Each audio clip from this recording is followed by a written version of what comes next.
follow it up.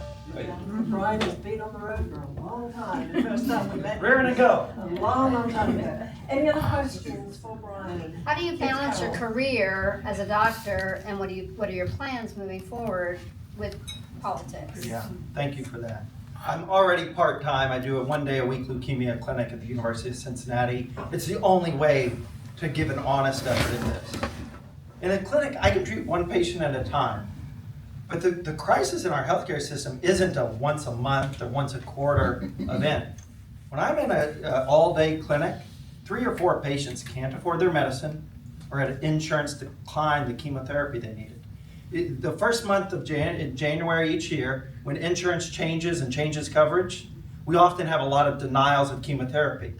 And when I was walking out of the clinic the second week of January, the 2 nurses and 1 nurse practitioner who worked for me, all 3, were on the phone with insurance companies, on hold for denials of chemotherapy that patients had been on for months in 2025.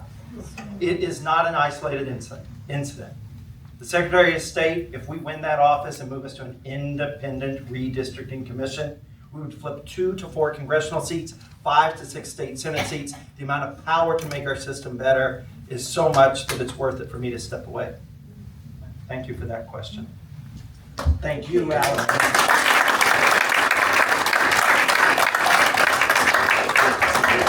All right, enjoy your next event. All right. The next group of folks, I am just blown away because I don't remember in all the years that I've been involved in democratic politics that we have had 6 candidates step forward to run in the congressional race against Mike Turner. And I couldn't be happier that they're all here today. They're all fantastic people, and to step up to be a candidate in any position, you have to be brave, you have to work tremendously hard, and so it's not an easy choice. So thank you for doing it, all of you, no matter what the outcome. So we're going to start off with our first congressional candidate, and that is KRISTINA.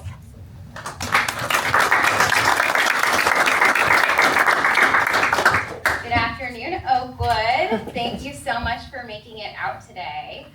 My name is KRISTINA Knickerbocker, and I am running for Congress to defeat Mike Turner. So I have been serving my lifetime, most of my adult life, for my country. And I served at Wright-Patterson Air Force Base for over a decade as an Air Force officer at the 88th Air Base Wing and the 445th Aeromedical Staging Squadron. Then I stepped in to serve my community as a nurse practitioner, where I worked in Dayton and Xenia as a family nurse practitioner. And then I transitioned into neuro-oncology, which is brain cancer, at The Ohio State University. And though I love my career and I miss my patients dearly, I have seen how broken systems have created higher costs for all of us and worse healthcare outcomes for my patients and this community. Every day I see the barriers, many fixable, most deliberately placed, that keep us down. We see and feel how career politicians have rigged the system. Our government has lost its values. We are seeing career politicians ignore morality and humanity. We are living in a crisis every single day.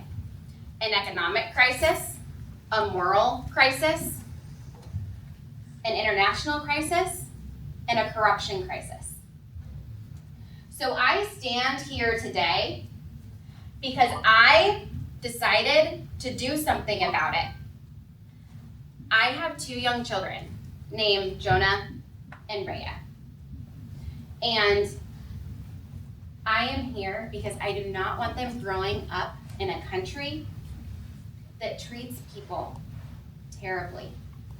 We have never seen leadership throughout history speak openly and terribly about other congressional leaders in this country, no matter what party they are. And we need to come together and have the courage and the tenacity and the commitment to change. It's going to take everyone in this room to step up. I am here today, I quit my job because I know we can win this election. It is going to be hard work, but I have already been endorsed by Emily's list. I have seen so many people in the community step up and say, let's volunteer, we can do this. A recent poll showed us up by 2%. Turner's favorability is the lowest it has ever been at 39%. This seat is winnable. And I am the person that will not only win the primary, but will win the general election. Mike Turner has never faced an Air Force veteran. I served at Wright-Patterson Air Force Base for 10 years, and I have seen how so many people are fighting for their lives and job security, and it should never be that way. I have fought for people to get chemotherapy approved, for their wheelchair to be approved when they've lost the ability to walk. Insurance is against every single one of us. And not only that, but the systems that have been broken systemically across our nation are keeping people from affording houses, grocery, electricity, and so much more. So I want each and every one of your support. I will work for you and with you because we must rebuild this democracy and this country together.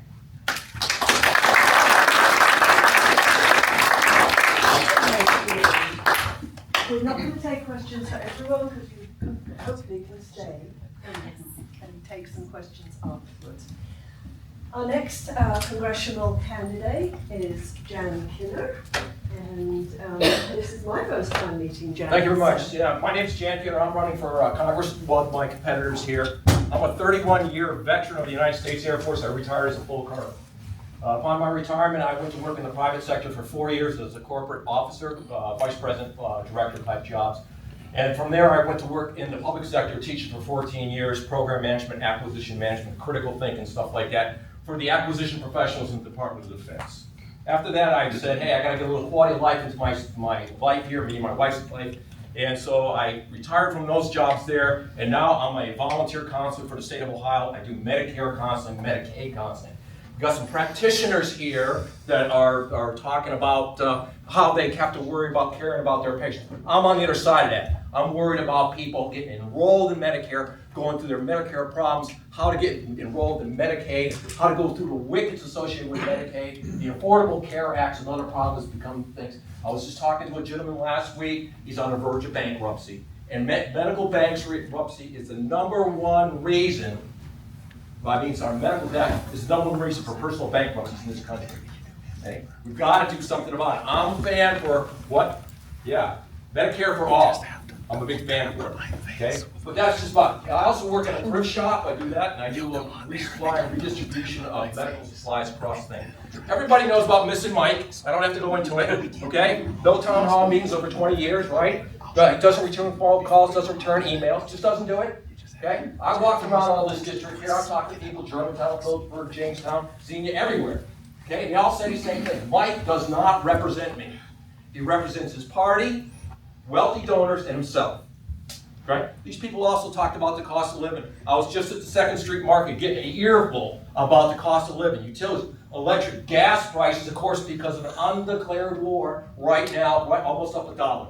Diesel, everything. I guarantee it. You can expect your food prices to be going through the roof. Real crazy here in a few weeks because what? All the fertilizer supplies comes to that Strait of Hormuz. Farmers are putting their fields in right now. Fertilizer prices going through the roof. Okay, so you can expect your prices to go up as well. Yeah, so that's just a couple things that Mike's done. So Mike's never represented us. He doesn't do it. He's a missing guy. He's abandoned the people here.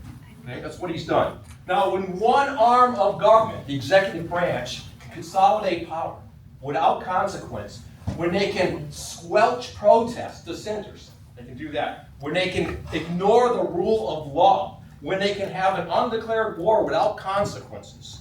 Okay? When he can do that, that's wrong. And then we have Missing Mike sitting there silently doing nothing. Basically, he has abandoned the people of this district completely. Okay? And what we need to do is reestablish democracy. So what I'm going to do is go back up there and into Congress, and I'm going to fight for democracy. I'm going to fight for health care too. I'm basically a fan, like as I said, of Medicare for all. Medicare, by the way, is going to be insolvent in 8 years. Social Security is going to be insolvent in 8 years. Has anybody talked about fixing those problems? No. The other problem we have is national debt. So I need you to have to elect me to get me into Congress, because I will show up, I will have the town hall meetings, I will answer the emails, I will answer your phone calls, because a representative is supposed to represent you. I serve you. It's not the opposite way around like politicians think today. Another thing I want to say before my time is up here is this. Got a lot of good candidates in front of us here. Ask the candidates, I've got to beg you to do this. Please do this. A lot of the candidates will come up here. They're all politicians now. They're all begging you, they're making promises. I want you to ask the follow-on question. How are you going to do that? Go to my website, and I got a plan for everything I talk about. AI, healthcare, you name it, I talk about restored debt. My plan is on my website. They're giving you promises. Vote for me. My name is Jan Kinner, and I've got to sit down. Thank you.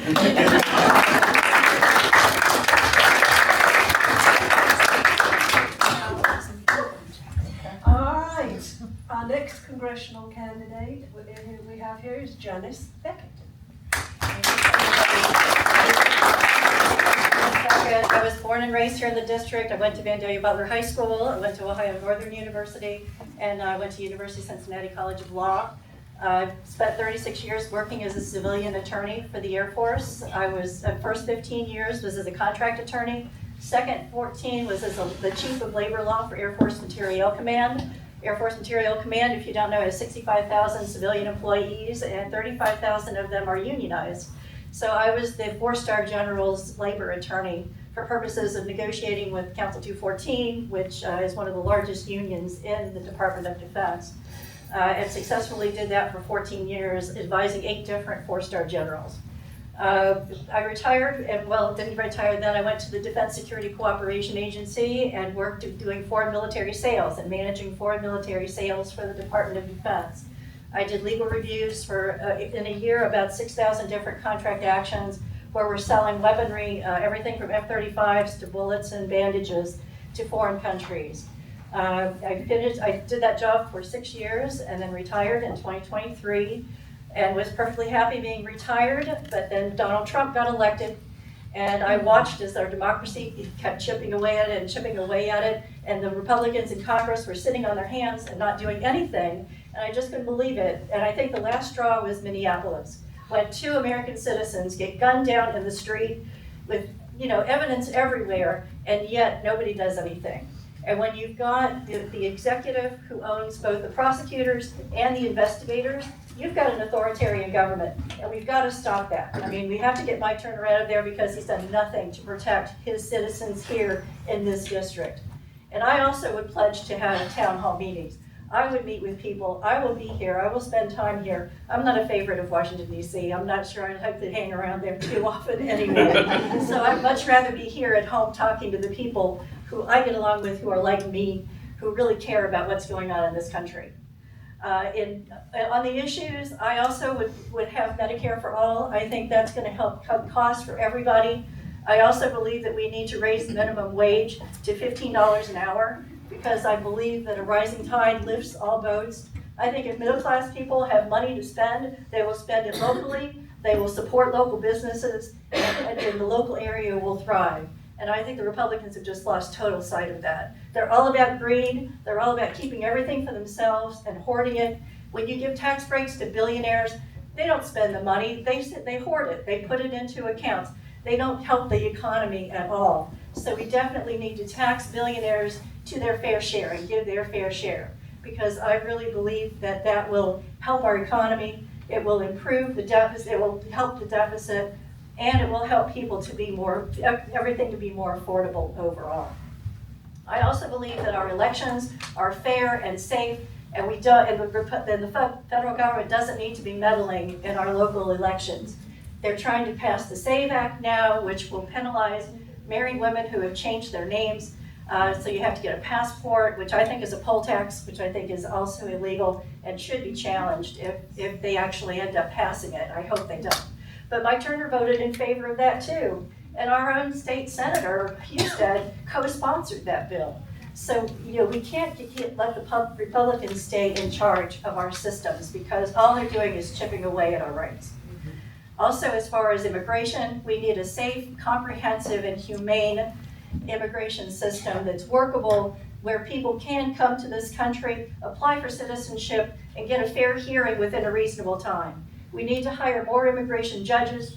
We need to get more money into that system, and we need to just revamp the entire thing, because the system as it exists right now is broken. It's irrevocably broken.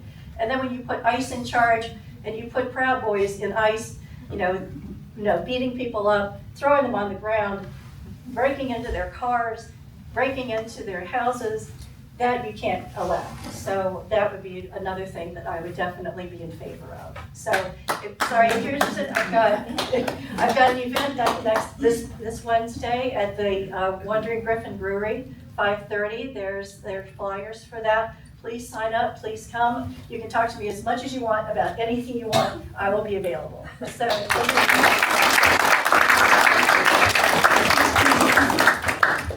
You know, even if the SAVE Act does not pass, keep your eye on Senate Bill 153.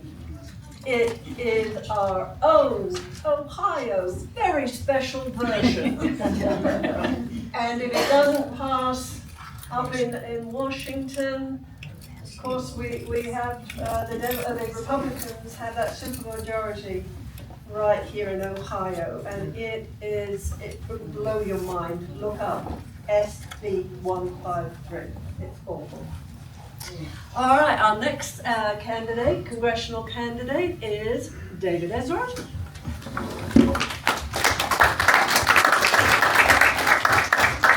One of the advantages of doing this an awful lot of times is most of you know me, okay? I don't think this is the time to have a rookie candidate who hasn't run campaigns, and I've run lots of them, not just for myself, but for others, run in this election. Any Democrat you hear saying the word affordability, I hope you immediately ignore them. That is a losing proposition from a marketer, from somebody who runs an advertising agency who understands what you are going to do. That is not telling you what they are going to do. That is not a solution. That's a buzzword. The Republicans have won on buzzwords for a long time. Make America great again. I mean, come on. We have to do something better. And the Democratic Party isn't very good at running candidates in the state of Ohio. Why?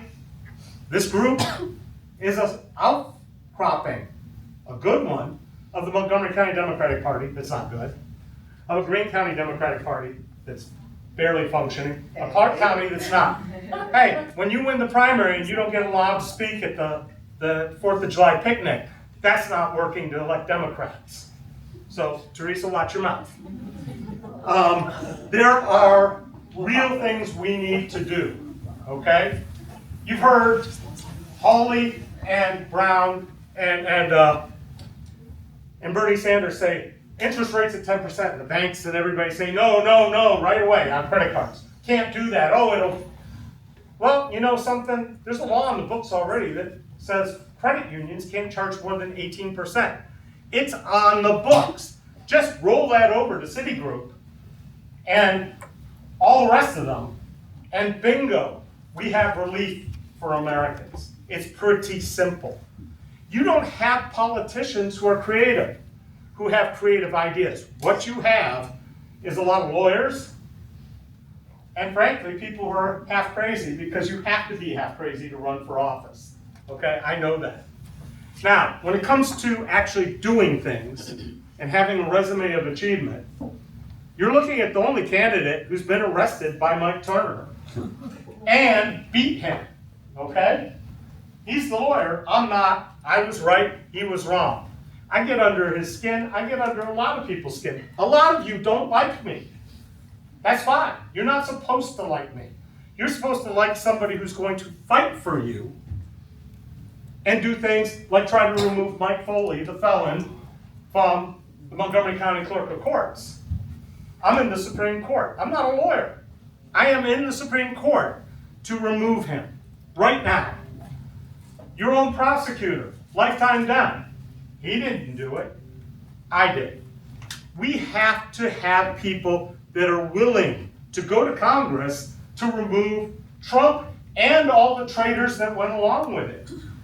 The fact that we're in a war right now that's costing $1.3 million a minute is insane. National security, it says this on my literature. National security is healthcare.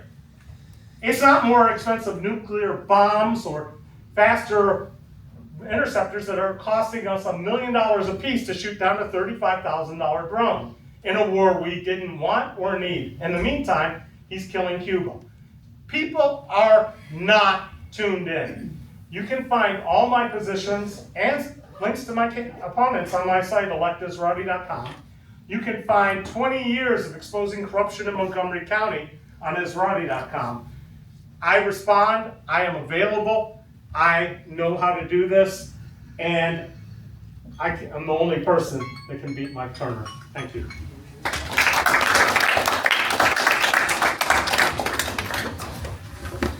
All right. Our next congressional candidate is Tony Pombo.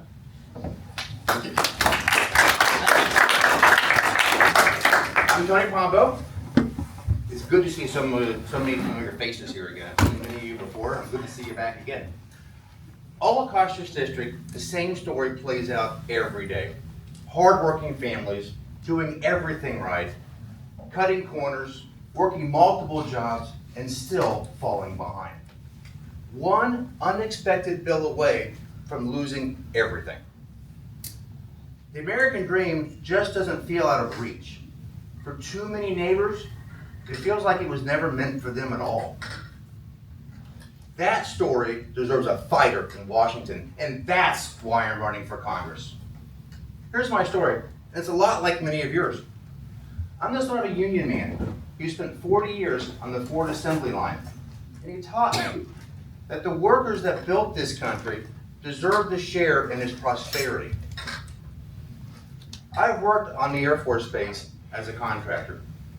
I spent a decade going home to home throughout this district as an electrician. I have lived in Beaver Creek for over 30 years. I'm not a career politician. I don't have big Washington money. I'm your neighbor, and I'm asking for your chance to fight for you like my father felt for his fellow workers every single day. Let's talk about Mike Turner, because this district deserves the truth. Mike Turner has spent 20 years building his reputation on one thing, protecting Wright Pat. Then DOGE came forward. When the Trump administration threatened thousands of jobs at Ohio's largest single-site employer, 38,000 workers, thousands of civilian contractors, their representative gave them shrugs and a talking point. That's not a representative, that's a coward. And when Congress voted to strip Medicare to pay for billionaire tax cuts, gutting health care for seniors, children, and working families, Turner voted yes.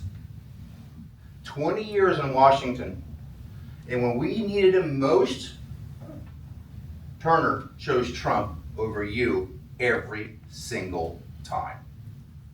This district deserves someone who understands the working families in this district, who has worked on the base as a civilian contractor, who has been in your homes as an electrician and seen firsthand what rising costs are doing to our neighbors.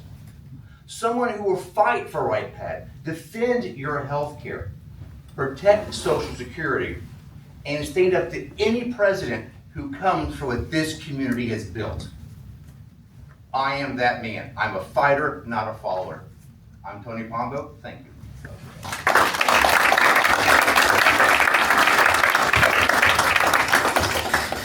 And last but not least, for our congressional candidates, we have Manuel Foggie.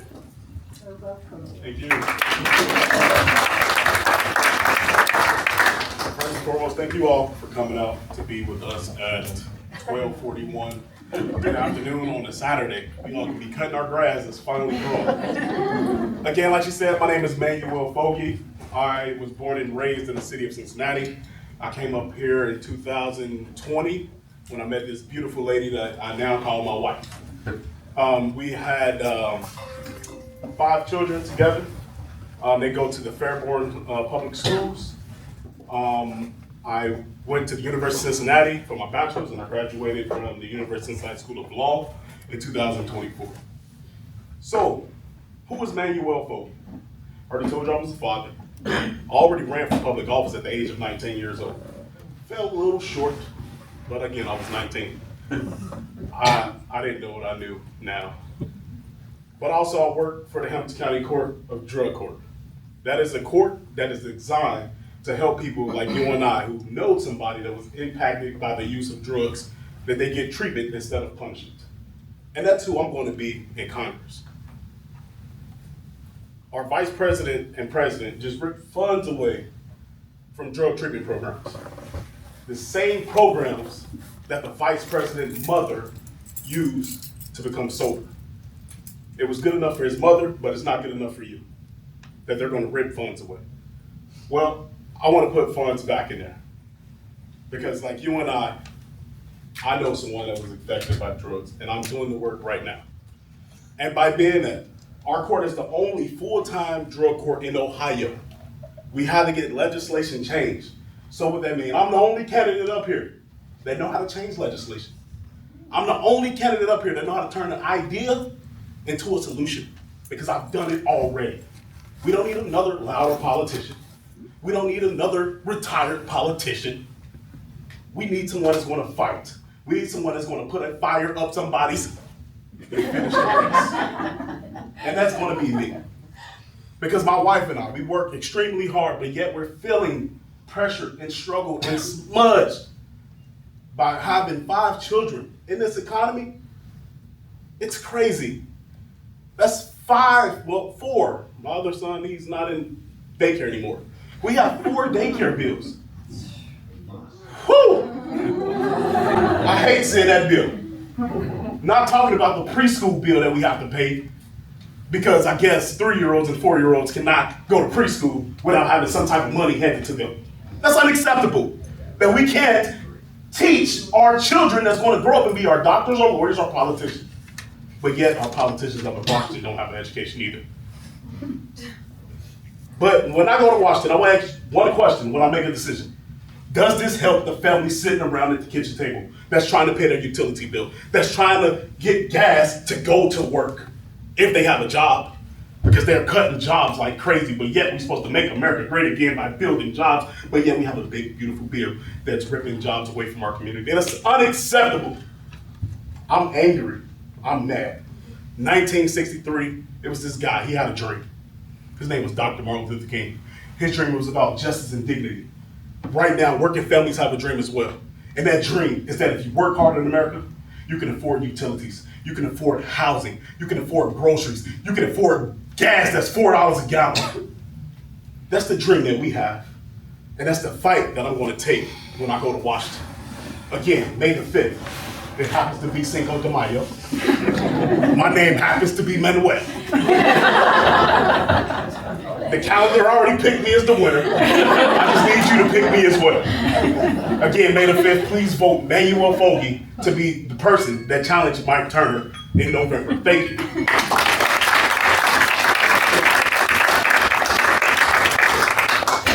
Well, we have a difficult choice to make, don't we?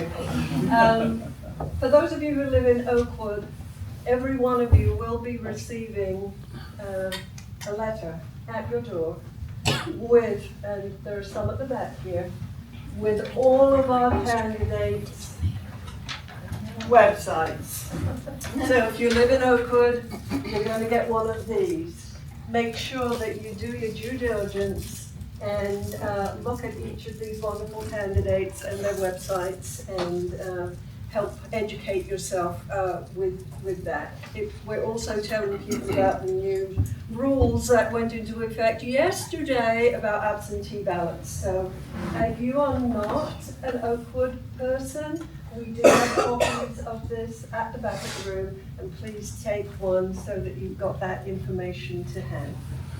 Hey, Allison, Yes? you should let them know that what they're expecting is at the front door. Yes, yes, it will be somewhere at your front door. And thanks to Democracy Oakwood, we've got all 8 precincts covered that way.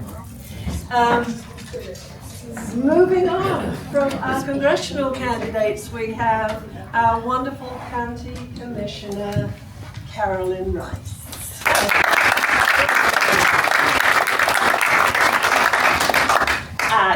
Like all of you, I answered the call about 23 years ago. It was the Iraq War. I became an activist. Now I've heard you say over and over, these bad politicians, and yes, some would consider me one of those. I do not, because I would reframe it, and I would say from my vantage point, and that I am a public servant who must do politics in order to have the position and honor and privilege. This is truly my calling where I am today. I am reaching out to you. This will be the 7th time I've been on the ballot. I only lost the first time in a gerrymandered district, and it was against Andrea White's husband, John White. And I vowed that night, it was a blue wave in 2006, that would be, I hoped, the only time I would ever give a concession speech. And I plan to have that be true. I plan to go out on my terms. But I want to share with you, I do not have a primary opponent, but there are 4 Republicans vying to be my opponent. And they want this seat badly, but they're not gonna get it. All right? But do not be mistaken that we can take anything for granted. You're hearing about the national race, the Congress. You're going to hear about the state. I'm here to tell you that all of those policies land in the county, here in our community. So I don't have beginning enough time to tell you about county government and all we do, but we are an arm of the state. We are mandated to do so many things. We are not properly funded at all, and the situation is getting worse. I invite you on April 30th. We are having a State of the County down at Sinclair. Please come, and then you might learn about 1,000 things that we do. I focus on 10 of them. I'll do that one-on-one. But I want to really tell you that I am very concerned about what's happening at the state level. I just came back from Columbus, and there are things happening even next week that are gonna hurt our county incredibly. SNAP funding, the bad, beautiful, ugly bill, whatever you wanna call it. One tiny line in that takes away $51 million from administration of SNAP or food stamps. That hits, in Ohio, we are counties that administer that. That hits us 3.2 million. You know what the state of Ohio is gonna do? They think that's something that the feds did, they didn't really own it. So they're begrudgingly going to give us 10 million to the state to fill a $38 million gap just for the rest of this year. Here's the thing, the formula is so bad. The smallest counties get made in full, they're Republican, and you get to the metropolitan counties, we only get $226,000. In Montgomery County, that is a gap of over 3 million. So I don't even begin to have enough time. Come talk to me, but everything you're hearing is true. But we have to be in this together. And we have to get the best people in the state legislature. We need the best people in Congress fighting for us, and we all need to come together at the end. Who's ever on a ballot, let's be one and all, because it matters here locally. I'll be glad to give you more information. They want my job. If you like what you see in Washington, D.C. or Columbus, and you want more of that here, they're your people. But I say not on my watch.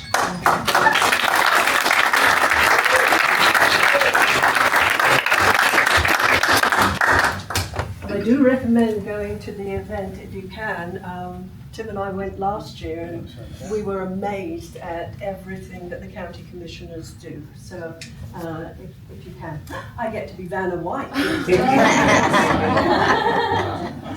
Talking about sending the best people up to Columbus, we have one of the best, our very own Oakwood, Rose Lounsbury.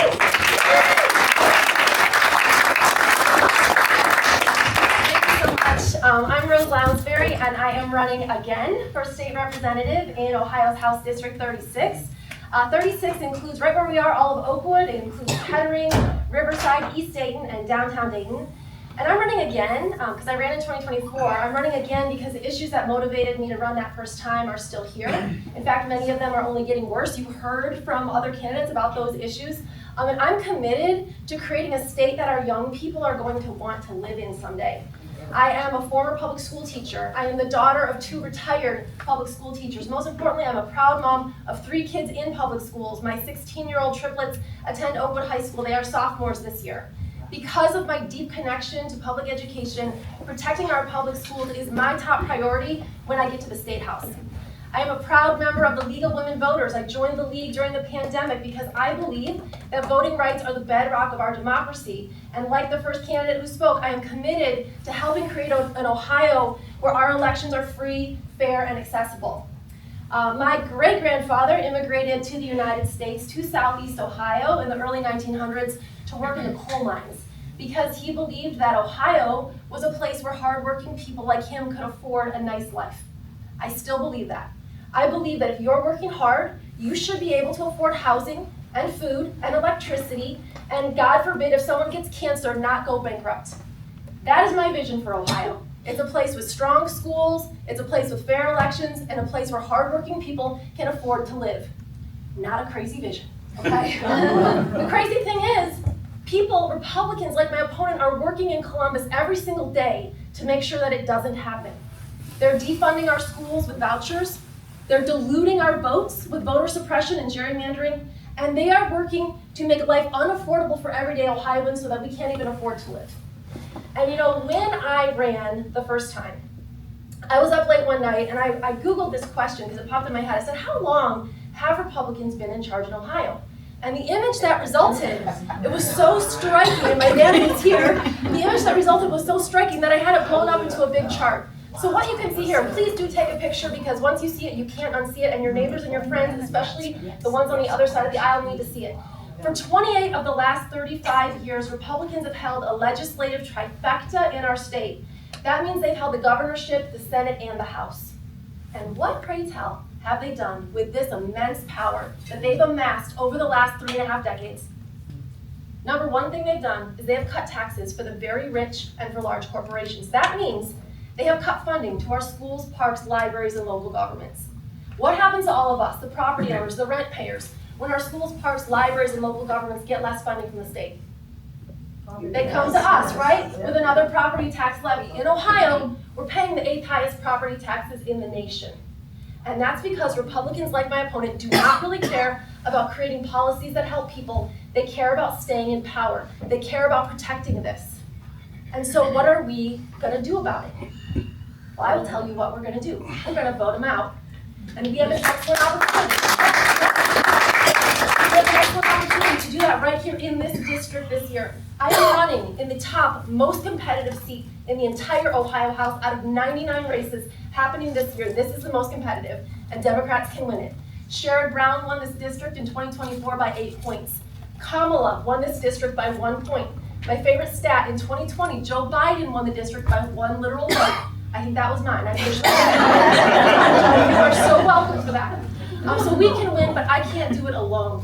So I am asking all of you for your support, whatever way you can provide it. Over on that table, there's a QR code with my name on it. You can click on that, get connected to my campaign, find out about volunteer opportunities, all the things we're doing. We can flip this seat this year, and I appreciate you. I appreciate you being civically involved.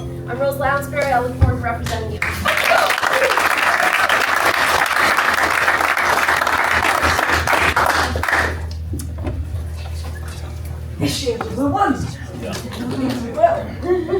All right. We also are very grateful that today we have some of our judicial candidates joining us. We have judicial candidates who are running for different seats. Judgeships. We have CassAndra here who's running for probate court, and we're happy to welcome here this afternoon Hope, who will be hopefully taking the place of one of our juvenile court chaplains who is set to do all this. So I'm going to start off with Keeton.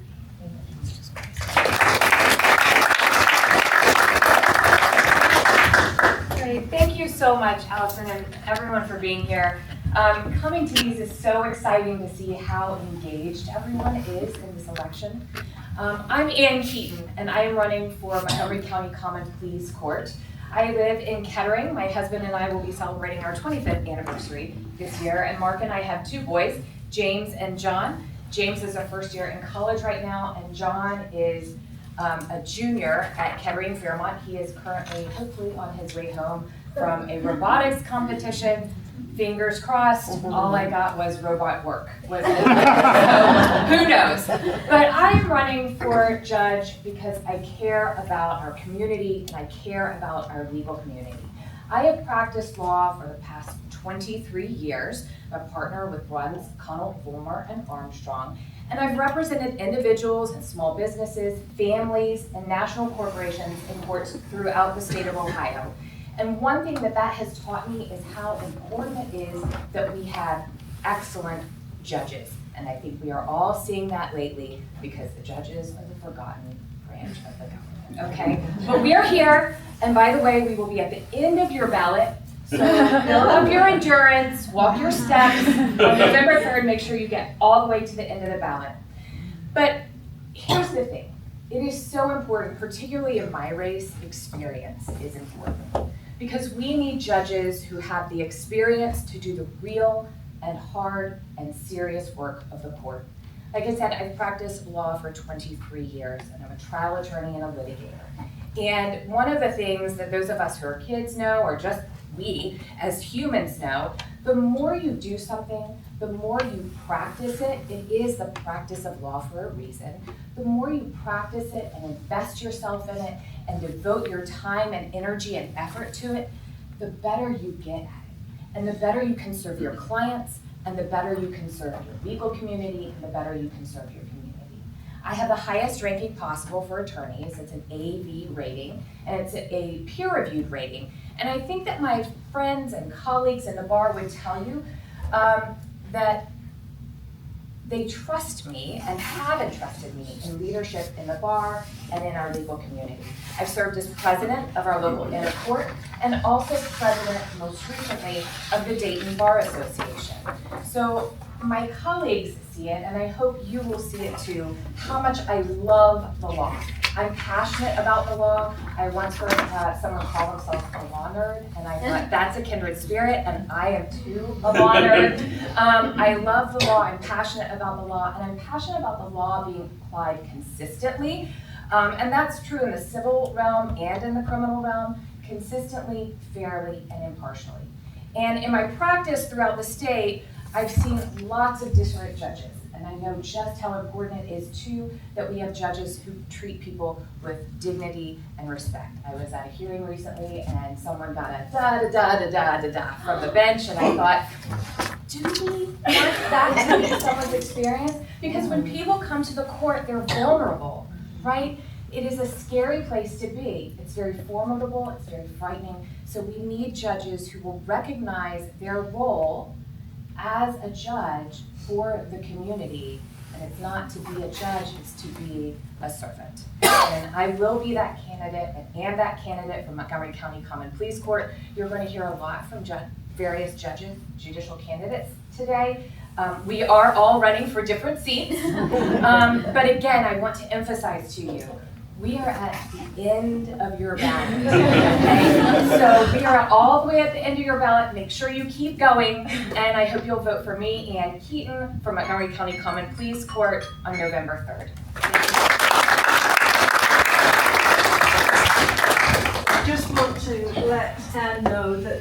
are people below you.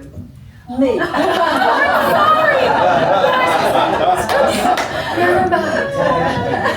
If you're in a precinct where you have someone running for the Democratic Central Committee, we are the very last people on your ballot. So keep going. Indeed.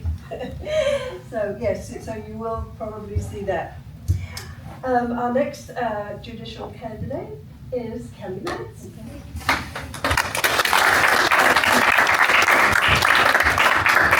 Good afternoon, everyone. Thank you again for coming out. I echo Ann's comments. It is so exciting. We've been at a few of these events together now, and it's always so exciting to see people engaged so early.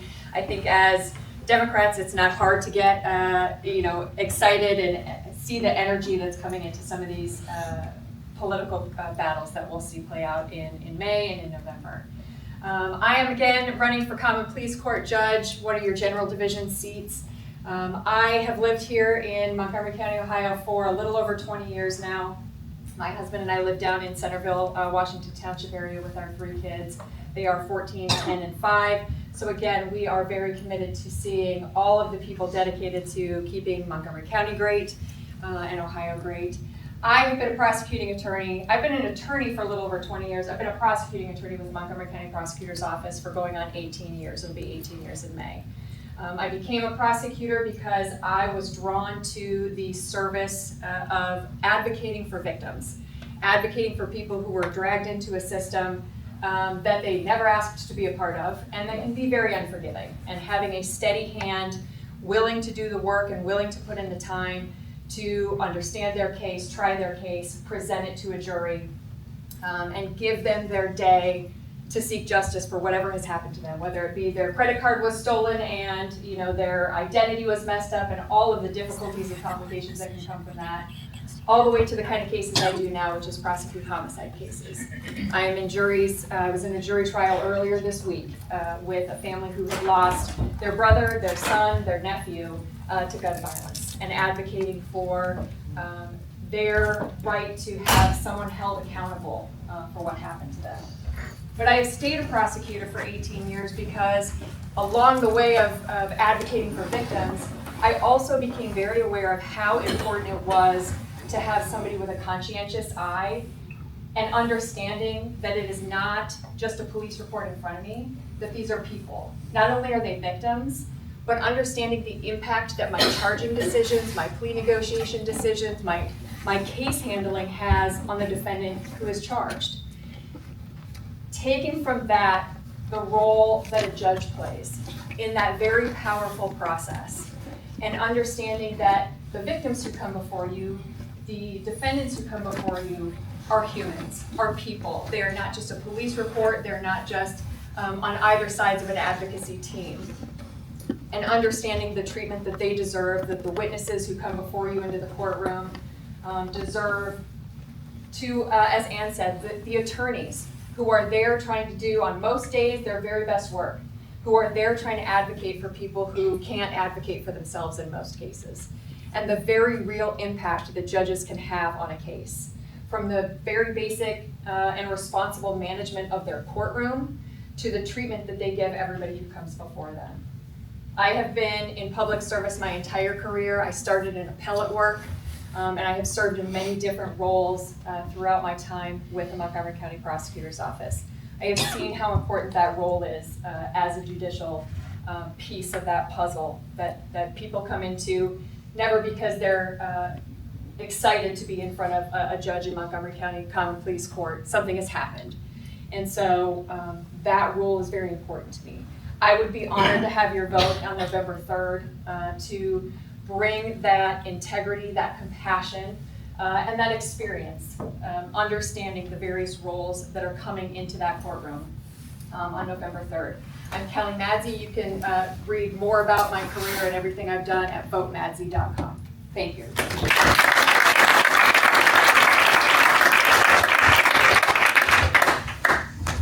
And our last common pleas, Judge, these are 3 different positions, by the way, they're not against each other.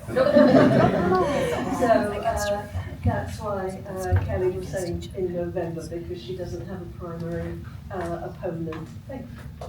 And our last common pleas judge is Richard Glennon. And they're all vacant seats. They're all vacant seats, yes. Good afternoon. Thank you everybody for being here. My name is Richard Glennon, and I too am a candidate for Common Pleas Judge in the General Division, along with Ann and Kelly, all running in separate seats. We do not have primary opponents, not opponents with one another. I think we are all very excited about the judicial slate altogether and the elections in general. I am a lifelong resident of Montgomery County.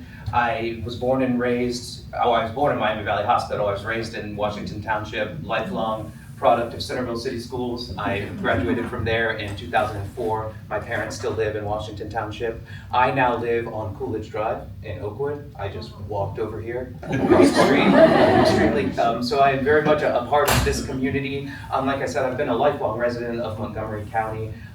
I came back after going to law school at Ohio State and got my first and only job in the law with Montgomery County Prosecutor's Office. I started there in 2014. I've been there for going on 12 years, and that job has always just been immensely meaningful to me. It's never been a job, it's always been a vocation. To have a job that's such a foundational job in any functioning society, a job that so directly and consequentially affects other human beings and their rights and liberties, particularly in the very county where I've lived, grown up, and spent my whole life, is so meaningful to me. And for me, now this bid for Common Pleas Judge is really a natural continuation and evolution of the career I've had so far in my home county in public service. And in the role of the prosecutor, you already have to make such profoundly difficult decisions that affect other human beings in such immense ways that will naturally translate to the bench. And I can say with wholehearted honesty and certainty that as a judge, I will always be mindful of the awesome responsibility that I have, of the fact that the decisions I have impact directly other human beings and their rights and liberties and the very humans in my community, because this starts here with local judges making decisions that directly impact their citizens. The equal application of law to all human beings is something that is incredibly meaningful to me and something that I will always take deeply seriously. That everyone receives equal protection under the law is so important to me and something I will never lose sight of. And I will always, because it's such a frequently a difficult setting, and it's such a distressing situation when people are involved in the courts. And I'll never ever lose sight of the fact that these are all human beings in our community that we're dealing with. And I'll always bring kindness to the bench, I'll bring empathy to the bench, I'll bring humanity to the bench. At the same time, we'll always be willing and able to make difficult decisions. And I'm very excited about the upcoming election, and thank you all so much for being here.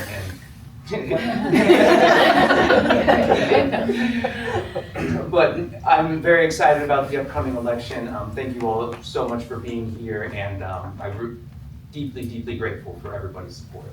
Thank you.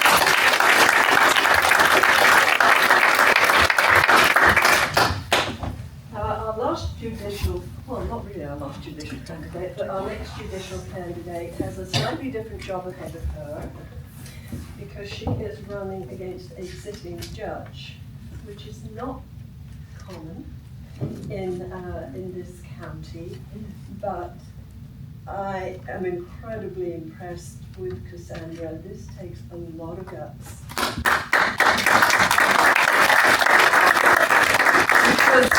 Because she may have to stand in front of this judge again. That's right. That's right. So this is CassAndra Rice. She is running for a position in probate. Thank you, Allison. That's right. I'm CassAndra Rice, and I'm running for our Montgomery County Probate Court. The probate court is a division of the General Division Court. It is a county court. It just deals with wills and estates, guardianships, adoptions, and some other minor types of cases. Allison's right. I have an incumbent that I'm running against. And if you've been paying attention to the news, it's been fun so far. We started off with a bang. So you all seem like homework people. I encourage you to go to the Dayton Daily and take a look at a couple news stories and see for yourself and judge for yourself what you think about my incumbent's behavior in the last couple of weeks and months, because really it's not my opinions that matter, it's you, the voters, decisions that matter about his conduct and what he did. I came to Dayton at the height of the recession in 2009. I came here for law school. I went to the University of Dayton. Met my husband at law school on the third day, and he told me I'm not moving, so which was a wonderful choice. I love Dayton, and I've been here as long as I've been in my hometown, which is a wonderful testament. I moved to Oakland in 2015, and I live 2 blocks away. I also walked here. And in fact, we walk to Smith 5 days a week because my son Cameron is a Smith child, and my 5-year-old Ethan goes to Lang. So we very much enjoy being part of the Oakland community. I do want to speak about not really my race in particular, but our judges' races, because they are extremely important. And all of our judges have really touched upon this, but I want you to know something about judges' races. We run lean. We've got 5 contested judges on the ballot. We have 7 judges who are up for election. That's a lot for our county to support. That's a lot for our party to support in 1 year. And this is a big year. This is a transitional year. And I think we can do a whole lot with changing the composition of our bench.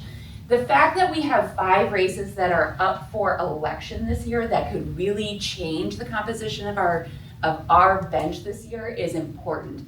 And if you saw all of us, we're young, we're energetic, we know what we're doing. We know what we're doing. We're educated. We've been in the practice of law a long time. We are compassionate people. We approach our jobs with an understanding that I think our competitors do not have. And what I would encourage you to do is do your homework about each one of us. Go to our websites. We have materials. I have materials. Please learn more about me in particular. But I want you to get involved. Come support us. Come walk with us. Come grab our slate cards. Come get all of us together. Run for us. Run with us. Get us elected. It is important that we get us on the bench because our decisions will change the way that things go up to the higher courts. It will change the way that we interact with this community. And it starts with our trial courts. And each one of us is a trial court judge. So I want you to understand the importance of getting each one of us elected. We are working together. And again, I'm CassAndra Rice. I'm running for the probate court seat. And I hope you vote for me.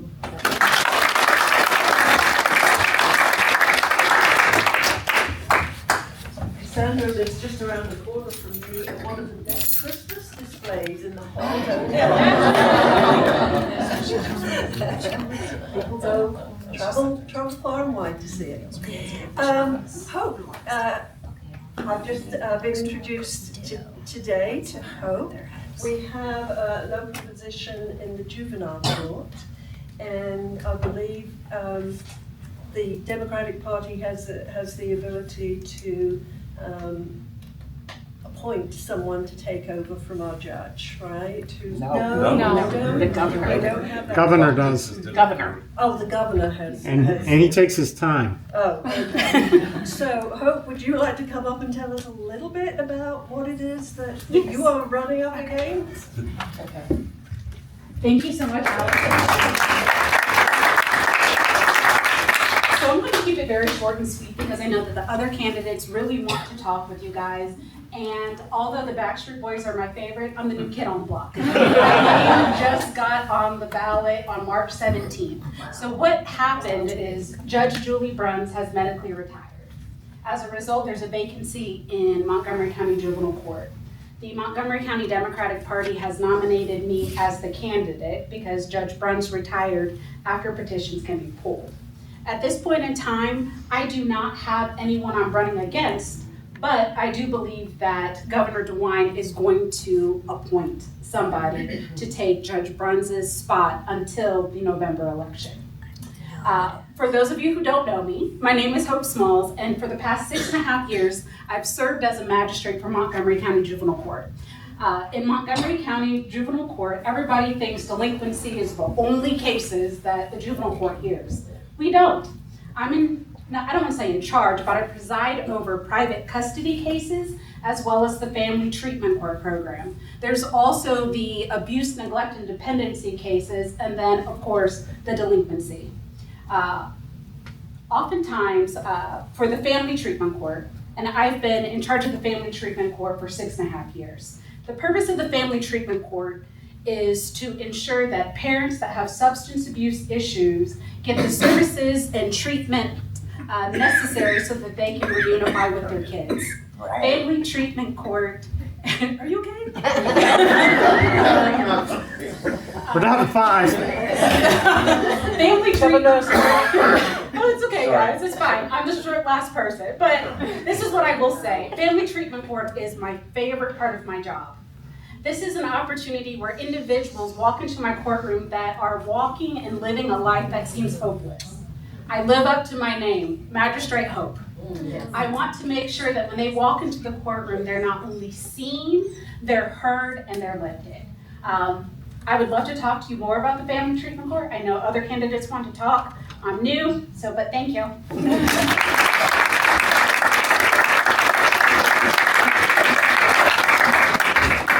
There's someone who will want to talk to you, my friend Libby Nicholson, the former director of Care House. And Libby has been such an advocate for our neglected and abused children in this county. She's one of my heroes. And I'm very glad to say that we have one more candidate who has just arrived who would like to come and talk, and this is DAQUAN. And DAQUAN is from the House District 39. So, hello.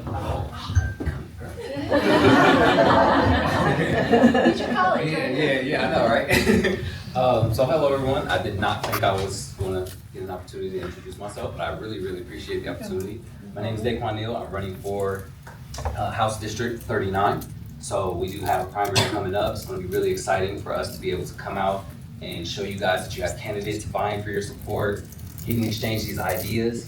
I am a recent college graduate, 30 years old. I've been working for the last several years with the Ohio Senate and the Ohio House of Representatives. I work for several different members. And my experience so far, it basically showed me that we have a ridiculous amount of people who actively, I don't know if they get a kick out of it, I don't know if they get some sort of enjoyment out of it, but they actively work to hurt people. And I got to witness firsthand and watch testimony as our elected officials would come in here and advocate for our tax dollars to go for a new Brown Stadium, or to subsidize the losses of landlords, or for just insane projects. I watched them advocate for making it more difficult to vote. I watched it firsthand. I was in committee and I had to take notes as they were saying, like, yeah, you know, DEI's bad, and Black History, yeah, I need that out of here. Like, it was a different experience.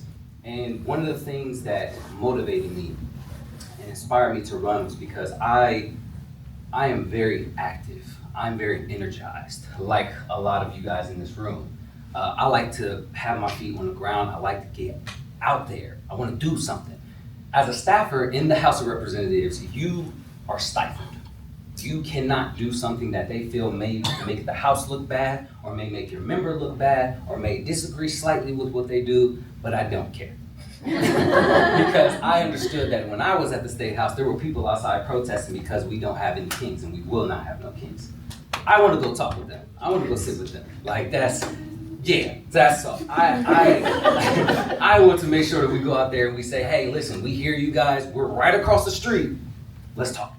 And so And it was inspired because when I tried to do things like that, I was told legislators only do that. That's a legislator only thing. Staffers don't do that. You know, legislative staff, you don't do that. You sit back here and you look pretty behind the desk, you know? And so I was inspired to get out and do more because I was like, you don't get to tell me that I don't get to engage with my community unless I have a certain position that you gave me permission to have.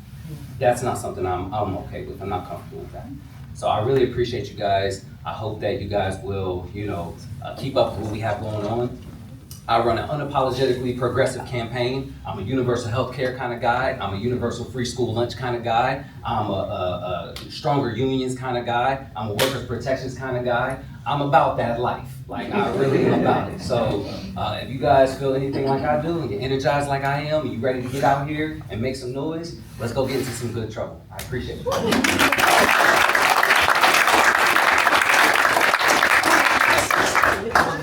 Will you tell everyone where your district is?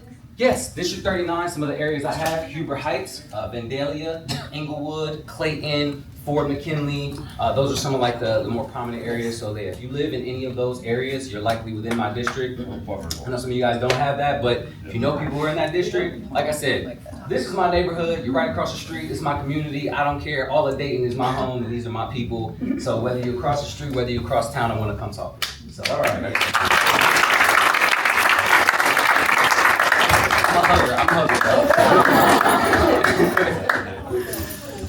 Wow, thank you so much, candidates. That was amazing, and I hope all of you out there, as well as the candidates, because they're all voters as well in this district, that you learned a lot about the amazing people that we have who stepped up to do this very, very difficult job. Spread the word. Not everybody can be here, but anyone you talk to, let them know, you know, that we have some tremendous candidates running this time. Whatever you can do to help, whether it's a few dollars, whether it's knocking a few doors, you know, every candidate has something that you can do. We have the room until 2 o'clock.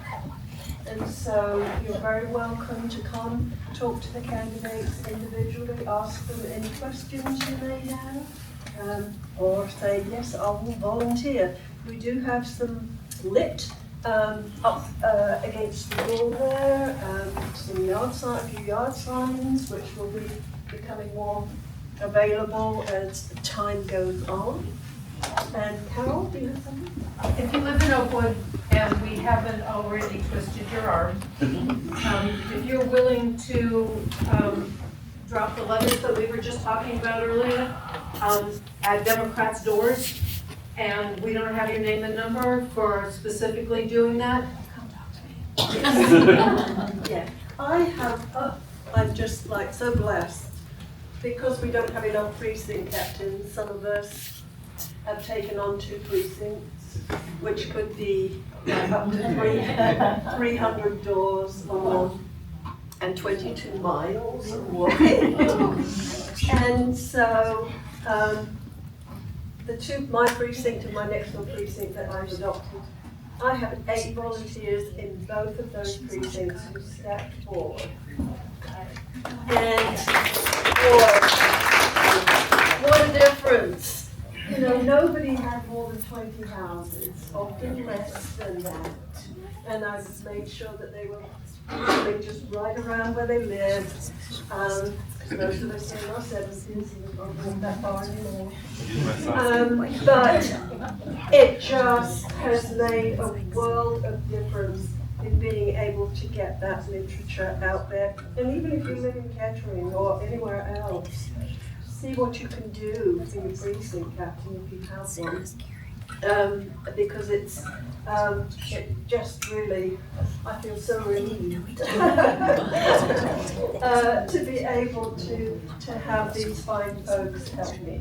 So yes, spread the word.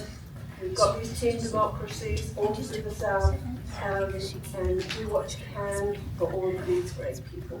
So say we've got the room for about another half hour. Please feel free to mingle with the Yeah.